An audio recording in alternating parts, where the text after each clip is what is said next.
এলাকার ভিতরে আব্দুল মুত্তালিবের একটা নাতি আছে, আব্দুল মুত্তালিবের একটা নাতি আছে যার নাম মুহাম্মদ, কিন্তু তার বাবা নাই, দুনিয়াতে তার বাবা নাই। ও আব্দুল মুত্তালিব শোনো শোনো, আমরা তো বাচ্চাদেরকে নেই দুধ পান করানোর জন্য, আমরা তো দুধ পান করানোর জন্য নেই, আর এর বিনিময়ে কিছু টাকা পাইবো এই জন্য তো আমরা নেই। আর যার বাবা দুনিয়াতে বেঁচে নাই, দুনিয়াতে বেঁচে নাই, আমরা যদি ওই সন্তানটা নিয়ে লালন পালন করি, ওই সন্তানটাকে নিয়ে যদি আমরা দুধ পান করাই, তাহলে তো আমরা ওই রকম টাকা পয়সা পাবো না, আমরা তো ওই রকম অ্যামাউন্ট পাবো না, আমরা তো ওই রকম হাদিয়া পাবো না।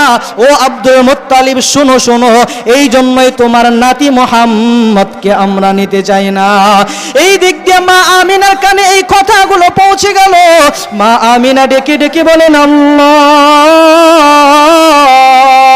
আমার সন্তানের বাবা আব্দুল্লাহ দুনিয়ার ভিতরে নাই, যদি আমার সন্তানের বাবা আব্দুল্লাহ দুনিয়ার ভিতরে বেঁচে থাকতো, ও আল্লাহ, আমার সন্তানকে নেওয়ার জন্য পাগল হয়ে যাইতো, পাগল হয়ে যাইতো।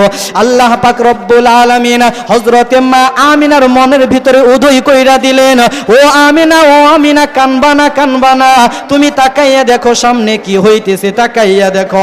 কারণ ও আমিনা, আমি তোমাকে কাঁদার জন্য এমন সন্তান দেই নাই, কারণ আমি আমার নবীকে এমন করিয়া বানাইলাম, গোটা পৃথিবীর জন্য রহমত বানাইলাম, রহমত বানাইলাম।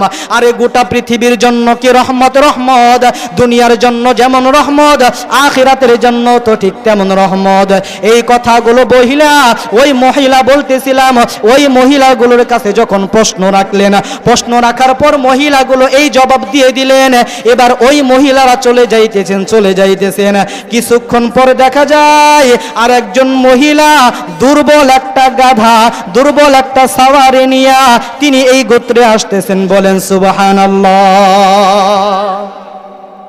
ওই মহিলা হযরতে সাদিয়া, হালিমাতুস সাদিয়া রাদিয়াল্লাহু তাআলা আনহা, ওই মহিলা আসলেন। হযরতে হালিমাতুস সাদিয়া রাদিয়াল্লাহু তাআলা আনহা আসার পর তিনি তাকাইয়া দেখতেছেন, তাকাইয়া দেখতেছেন, খুঁজতেছেন, সন্ধান করতেছেন, কোনো একটা শিশু বাচ্চা নাই, কোনো বাচ্চা নাই। সমস্ত বাচ্চাগুলো তার ওই বান্ধবীগুলো নিয়ে চলে গেছেন।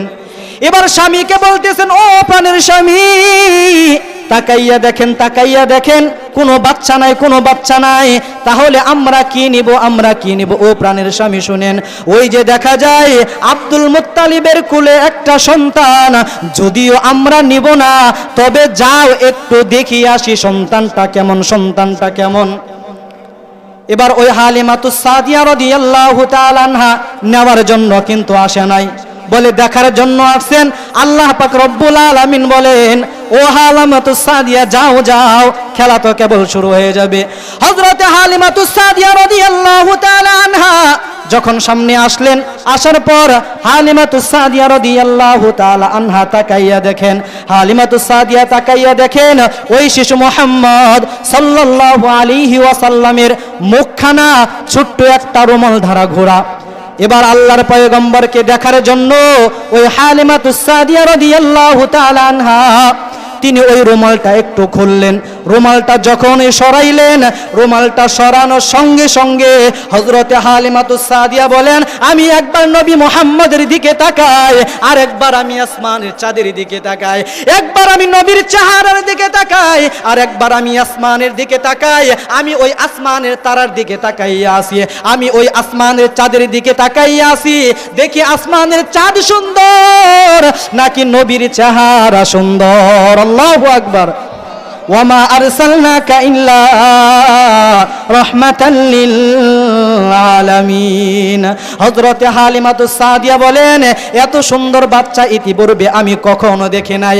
আর ইউসুফ আলাইহিস সালাতু ওয়াস সালামকে দেখার পর ওই বাদীরা কি করছে? হাত কাটছে, হাত কাটছে। আর আমার আপনার নবী জনাবে মুহাম্মদুর রাসূলুল্লাহ সাল্লাল্লাহু আলাইহি ওয়াসাল্লামকে আল্লাহ পাক রব্বুল আলামিন এত সৌন্দর্য দান করেছেন, এত সৌন্দর্য দান করেছেন। ওই যে যেই সমস্ত সাহাবায়ে কেরাম, ওই সাহাবায়ে কেরামগুলো নিজে বর্ণনা করতেছেন যে আল্লাহর পয়গম্বর এত সুন্দর ছিল, আল্লাহ পাক রব্বুল আলামিন মুহাম্মদ সাল্লাল্লাহু আলাইহি ওয়াসাল্লামকে এত সুন্দর সুন্দর করিয়া বানাইছেন, এত সুন্দর করিয়া বানাইছেন। সাহাবায়ে কেরাম গুলো বলতেছেন আমরা 3 দিন পর্যন্ত অনাহার থাকতাম, 3 দিন পর্যন্ত খানা খাইতাম না, খানা নাই, খানা থাকলে তো খাইতাম। এবার সাহাবীগুলো বলেন ও দুনিয়াবাসী শোনো, দুনিয়াবাসী শোনো, যখন আমাদের খুব তৃষ্ণা লাইগা যাইতো, খুব ক্ষুধা লাইগা যাইতো, আমরা দৌড়াইয়া যাইতাম, ছুটে যাইতাম ওই রাসূলের চেহারা দেখার জন্য। আল্লাহু আকবার। বলে রাসূলের চেহারা কেন দেখবো, কেন দেখবো? ওই রাসূলের চেহারা দেখার পর 3 দিন যে অনাহার ছিলাম এটা আমরা অনুমানই করতে পারতাম না। ওয়াশামসু দুহা চেহারায়ে আনওয়ারি কি ঝলক হ্যায়, ওয়াল্লাইলি সাজা গে সুয়ে হযরত কি লচক হ্যায়। ওয়াশামসু দুহা চেহারায়ে আনওয়ার কি ঝলক হ্যায়, ওয়াল্লাইলি সাজা গে সুয়ে হযরত কি লচক হ্যায়। आलम को जिया, आलम को जिया जिसके वसीले से मिली है, वो मेरा नबी, मेरा नबी, मेरा नबी है। वो मेरा नबी, मेरा नबी, मेरा नबी है।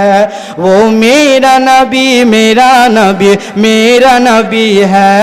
वो मेरा नबी, मेरा नबी, मेरा नबी है। হযরতে হালিমাতুস সাদিয়া তিনি বর্ণনা করতেছেন আল্লাহর পয়গম্বর শিশু মুহাম্মদ এত সুন্দর, এত সুন্দর। তিনি আরো বলতেছেন যখন আল্লাহর পয়গম্বর শিশু মুহাম্মদকে আমি কোলে নিলাম, কোলে নিলাম, আর দুনিয়ার কোনো সাধারণ মানুষ তো আমি কোলে নেই নাই, আমার কাছে যেন মনে হইতেছে আমি এত আরাম পাইতেছিলাম, এত তৃপ্তি পাইতেছিলাম, আমার কাছে যেন মনে হইতেছিল জান্নাতের মেহমান আমি কোলে নিয়ে ধুলাইতেছি। আল্লাহু আকবার। হযরতে হালিমাতুস সাদিয়া তিনি বর্ণনা করেন ওই যে আল্লাহ পাক রব্বুল আলামিন রহমত ঢেলে দিয়েছেন, ওই বনি সাদ গোত্রের লোকেরা তো নিতে চাইলো না, মহিলারা তো নিতে চাইলো না, কারণ ওই আব্দুল্লাহ নাই, আব্দুল্লাহ নাই, মুহাম্মদ সাল্লাল্লাহু আলাইহি ওয়াসাল্লামের বাবা নাই। আজকে দুনিয়ার ভিতরে এমন অনেক সন্তান আছে যাদের ছেলে মেয়ে দেখবেন এতিম আছে কিন্তু তাদের বাবা নাই। এলাকার ভিতরে অনেক মানুষ দেখবেন যারা এতিম, তারা অবহেলিত, এতিমের সম্পদ মারিয়া খাইতেছি, এতিমের সম্পদ লুণ্ঠন করে খাইতেছে। কিন্তু রাসূল আকরাম সাল্লাল্লাহু আলাইহি ওয়াসাল্লাম বলেন ও দুনিয়াবাসী, আমি নবী তো ছিলাম এতিম, অতএব আমি এতিমকে ভালোবাসি। এই জন্য এখান থেকে একটা মেসেজ, এই এলাকার ভিতরে যত এতিম আছে, যদি বাইস্তা থাকে, যদি ভাই থাকে বা নাতি থাকে, যেই সমস্ত এতিমেরা আছে সকলকে ভালো নজরে দেখতে হবে, তাদেরকে ওই বঞ্চিত করা যাবে না, তাদের সম্পদ থেকে বঞ্চিত করা যাবে না, তাদের ওই সম্পদ থেকে বঞ্চিত করা যাবে না, তাদেরকে ভালোবাসতে হবে, তাদেরকে মহাব্বত করতে হবে। মহাব্বত করতে পারবো কত? ইনশাআল্লাহ পারবো তো ইনশাআল্লাহ। বলতেছিলাম হযরতে হালিমাতুস সাদিয়া রাদিয়াল্লাহু তাআলা আনহা তিনি বলতেছেন যে দুনিয়ার কোন সাধারণ মানুষ তো আমি কোলে নেই নাই, আমার কাছে মনে হইতেছে আমি যেন ওই জান্নাতের মেহমান কোলে নিলাম। ও দুনিয়াবাসী, বলতেছিলাম যে শিশুকাল থেকে রহমত, শিশুকাল কেন, ওই শিশুকালের আগে থেকে রহমাতাল লিল আলামিন। যখন তিনি যুবক হয়ে গেলেন, 12 বছর হয়ে গেলেন, ওই 12 বছর পর এলাকার ভিতরে সুনাম ছড়াইয়া গেল। ওই আরবের ভিতরে এমন একজন সন্তান আছে, এমন একটা যুবক আছে যাকে আমরা আল আমিন বলে উপাধি দিয়েছে, যাকে আমরা আল আমিন বলি, যাকে আমরা আল আমিন বলে ডাকি। ও দুনিয়ার মানুষ, যদি তোমরা তার সাথে বন্ধুত্ব করতে চাও, যদি কারো সাথে বন্ধুত্ব করতে চাও, তাহলে ওই যুবকের কাছে যাও, ওই যে মুহাম্মদ, ওই মুহাম্মদের কাছে যাও। যদি তোমরা কাউকে বন্ধু বানাইতে চাও, ওই যে নবী মুহাম্মদ, নবী তো হয় নাই, কারণ নবুয়তি পায় নাই, এর আগে 12 বছর যুবক, তখন রহমাতাল লিল আলামিন। এলাকার ভিতরে এত সুনাম ছড়াইছে, এলাকার ভিতরে এত সুনাম ছড়াইছে, বলে সুনাম ছড়াইতে ছড়াইতে ওই এলাকার যে সমস্ত মানুষগুলো আছে তারা এক পর্যায়ে নবী মুহাম্মদ সাল্লাল্লাহু আলাইহি ওয়াসাল্লামকে তারা আল আমিন বলে উপাধি দিয়ে দিলেন। ও দুনিয়াবাসী, এই জন্যই বলতেছিলাম আল্লাহ পাক রব্বুল আলামিন বলেন কুল ইন কুনতুম তুহিব্বুনাল্লাহ ফাত্তাবিউনি ইউহিব্বুকুমুল্লাহ ওয়া ইয়াগফির লাকুম যুনুবাকুম ওয়াল্লাহু গফুরুর রহিম।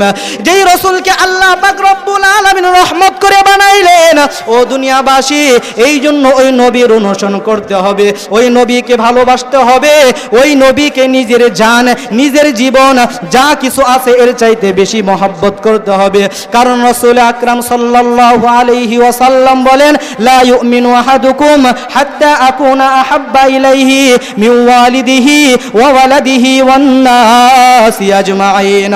ও দুনিয়াবাসী, ভালো করে শোনো, ভালো করে শোনো, তোমরা ততক্ষণ পর্যন্ত প্রকৃত মুমিন হতে পারবা না যতক্ষণ না পর্যন্ত আমি নবীকে, আমি রাসূলকে তোমাদের জীবনের চাইতে বেশি মহব্বত করো। ততক্ষণ পর্যন্ত প্রকৃত মুমিন হতে পারবা না যতক্ষণ না পর্যন্ত যা কিছু আছে সব কিছুর চাইতে আমি নবীকে মহব্বত করো।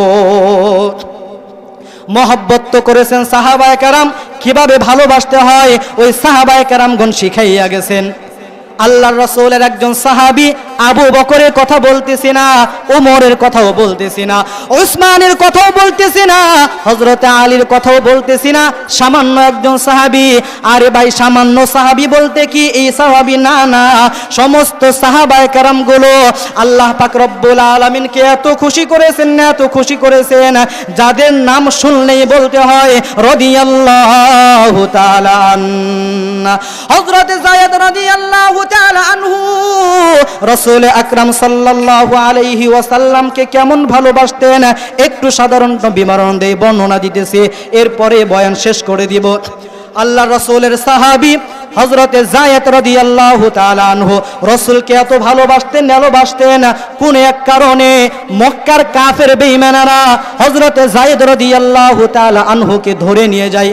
এবার হযরত যায়েদ রাদিয়াল্লাহু তাআলা আনহুকে ধরে নিয়ে যাওয়ার পর ওই মক্কার কাফের বেঈমানেরা জুলুম করতেছে, নির্যাতন করতেছে, প্রহার করতেছে, এত অত্যাচার, এত জুলুম, এমন অবস্থা হয়ে গেছে হযরত যায়েদ রাদিয়াল্লাহু তাআলা আনহা প্রায় চলেই যাবেন, হয়তো আর বেশি দিন থাকতে পারবেন না। তাকে এমন আহত করেছেন, তাকে আর দুনিয়াতে বাঁচাইয়া রাখবে না।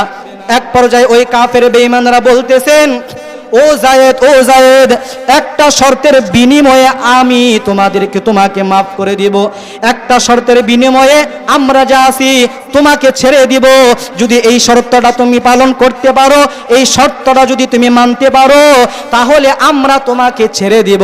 হযরত যায়েদ রাদিয়াল্লাহু তাআলা আনহা বলেন, ও মক্কার কাফের বেঈমানরা শোনো, ও কাফের বেঈমানরা শোনো, তোমরা কি মনে করছো, তোমরা কি আমি যায়েদকে এই শর্ত দিবা, ও যায়েদ, যদি তুমি ঈমান ছেড়ে দাও তাহলে আমরা তোমাকে ছেড়ে দিব।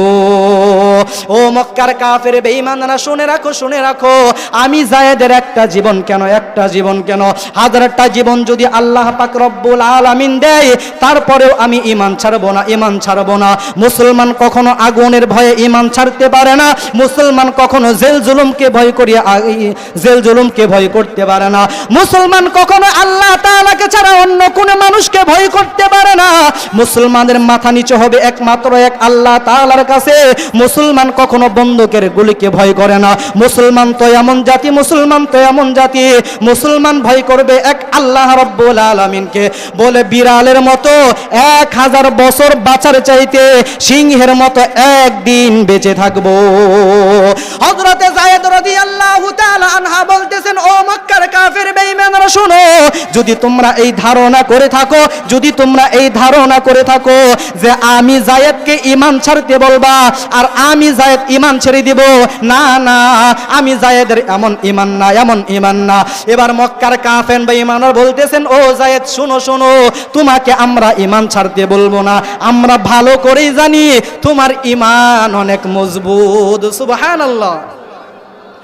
এবার হযরতে যায়েদ রাদিয়াল্লাহু তাআলা আনহাকে বলতেছেন, আমরা ভালো করেই জানি তোমার ঈমান বড় মজবুত, তোমাকে আমরা ঈমান ছাড়তে বলবো না। তবে একটা কথা শোনো, একটা কথা শোনো, আমরা তোমাকে যেটা বলবো একদম সহজ, এই শর্তটা যদি পালন করতে পারো তাহলে আমরা তোমাকে ছেড়ে দিব। এবার হযরতে যায়েদ রাদিয়াল্লাহু তাআলা আনহা বলেন, ও কাফের বেঈমানরা, বলো বলো, যদিও তোমাদের শর্ত মানার মতো না আমি জানি, তারপরেও তুমি বলো কেমন শর্ত, কেমন শর্ত। এবার কাফের বেঈমানরা বলতেছেন, ও যায়েদ, তোমাকে আমরা ছেড়ে দিব এই শর্তে যদি তোমার বদলতে ওই নবী মুহাম্মদকে আমাদের কাছে রেখে যাও। হযরতে যায়েদ রাদিয়াল্লাহু তাআলা আনহা বলেন, ও কাফের বেঈমানরা শোনো, এটা কেমন কথা বললা, কেমন কথা বললা যে আল্লাহ তাআলার জন্য নিজের জান দিতে পারে, নিজের জান দিতে পারে। আর যেই রাসূলকে আল্লাহ পাক রব্বুল আলামিন বলছেন, যেই রাসূলের ইত্তেবা করতে বলছেন, যেই রাসূলকে ভালোবাসতে বলছেন, তোমরা কিভাবে ভাবলা যে আমার জীবনের বদলতে ওই নবী মুহাম্মদকে তোমার কাছে ছেড়ে দিব আর তোমরা আমাকে ছেড়ে দিবা? ও কাফের বেঈমানরা শোনো শোনো, আমি যায়েদ তোমাদেরকে বলতেছি, তোমরা কর্ণকহরে তোমাদের কানের ভিতরে ঢুকাইয়া নাও।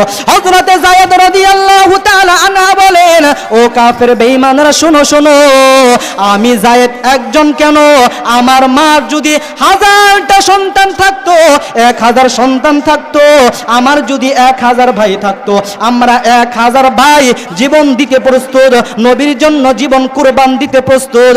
তারপরেও আমরা 1000 ভাই মিলে নবীর ওই গা থেকে, নবীর ওই শরীর থেকে 1 ফোঁটা রক্ত বের হতে দিতাম না। সুবহানাল্লাহ, কত বড় কথা। হযরতে যায়েদ রাদিয়াল্লাহু তাআলা আনহা বলেন, তিনি বলতেছেন যে আমি আমার জীবনের পরোয়া করি না, আমি আমার জীবনের পরোয়া করি না। আমার জীবন একটা কেন, যদি আমার 1000টা ভাই থাকে, আমার মায়ের যদি 1000টা সন্তান থাকে, 1000 ভাই মিলে হলেও ওই রসুলের জন্য জীবন দিতে কুরবান, রসুলের জন্য জীবন দিয়ে দিব। কিন্তু আমি আমার এই জীবনকে মহাব্বত করি না। নিজের জীবন ধ্বংস হয়ে যাবে যাক, নিজের জীবন কতল হয়ে যাবে যাক, কিন্তু তারপরেও আমি বেঁচে থাকতে রসুল আকরাম সাল্লাল্লাহু আলাইহি ওয়াসাল্লামের গায়ে একটা কাঁটা বিনতে আমি দিব না। সুবহানাল্লাহ। রসুল আকরাম সাল্লাল্লাহু আলাইহি ওয়াসাল্লামকে সাহাবায়ে কেরাম এত ভালোবাসতেন, এত ভালোবাসতেন। এই জন্যই তো আল্লাহ পাক রব্বুল আলামিন বললেন, কুল ইন কুনতুম তুহিব্বুনাল্লাহ ফাত্তাবিউনি ইউহিব্বুকুমুল্লাহ ওয়া ইয়াগফির লাকুম যুনুবাকুম ওয়াল্লাহু গফুরুর রহিম। আল্লাহ পাক রব্বুল আলামিন বলতেছেন, ও দুনিয়াবাসী শোনো শোনো, ও পয়গম্বর আপনি দুনিয়াবাসীকে শোনাইয়া দেন, দুনিয়াবাসী আপনি জানাইয়া দেন, যদি তারা আমি রব্বুল আলামিনের ভালোবাসা চায় তাহলে তারা যেন আপনি নবীর ইত্তেবা করে। বলে আপনি নবীর ইত্তেবা করলে কি হবে? আমি আল্লাহ রব্বুল আলামিনকে ভালোবাসা হবে। আর যারা আমি আল্লাহ রব্বুল আলামিনকে ভালোবাসবে, আমি আল্লাহ রব্বুল আলামিনও তাদেরকে ভালোবাসবো। যারা আপনি নবীর ইত্তেবা করবে, আমি আল্লাহ পাক রব্বুল আলামিন তাদেরকে মহব্বত করব, তাদেরকে ভালোবাসবো। শুধু তাই নয়, তাই নয়, ويغفر لكم ذنوبكم والله غفور رحيم। আমি আল্লাহ পাক রব্বুল আলামিন তাদের জীবনের যতগুলো গুনাহ আছে, গুফির লাহু মা তাকদ্দামা মিন যামবি, আমি আল্লাহ পাক রব্বুল আলামিন তাদের জীবনের সমস্ত গুনাহগুলোকে মাফ করে দিব। যদি ছোট একটা পাখি হইতাম, যদি ডানা ওয়ালা পাখি হইতাম, একটা উড়াল দিয়া আমি মদিনায় যাইতাম, একটা উড়াল দিয়া আমি মদিনায় যাইতাম। যদি ছোট একটা পাখি হইতাম, যদি ডানা ওয়ালা পাখি হইতাম, একটা উড়াল দিয়া আমি মদিনায় যাইতাম। হায়রে একটা উড়াল দিয়া আমি মদিনায় যাইতাম। এদিকে সেদিকে ঘুরে বেড়াইতাম মেলিয়া ডানা, যেথায় পড়ে ছিল নবীর কদম খানা। চরণ ধুলি চুমু খেতাম, বুকের মাঝে জড়াইতাম আমি, বুকের মাঝে জড়াইতাম। একটা উড়াল দিয়া আমি মদিনায় যাইতাম, একটা উড়াল দিয়া আমি মদিনায় যাইতাম। মদিনায় যাওয়ার জন্য মন চাইতো? দুইটা হাত তুলে দেন। চাইতো? আল্লাহ পাক রব্বুল আলামিন যে সমস্ত ভাইয়েরা হাত বাড়াইছেন প্রত্যেকটা হাতকে কবুল করে নেন, সকলে বলে আমিন। আল্লাহ পাক রব্বুল আলামিন যে সমস্ত ভাইয়েরা হাত বাড়াইছেন এই প্রত্যেকটা হাতকে আল্লাহ রব্বুল আলামিন ওনার বাইতুল্লাহর জন্য কবুল করে নেন, সকলে বলে আমিন। হাসবুনাল্লাহু ওয়া নি'মাল ওয়াকিল ওয়া নি'মাল মাওলা ওয়া নি'মান নাসির।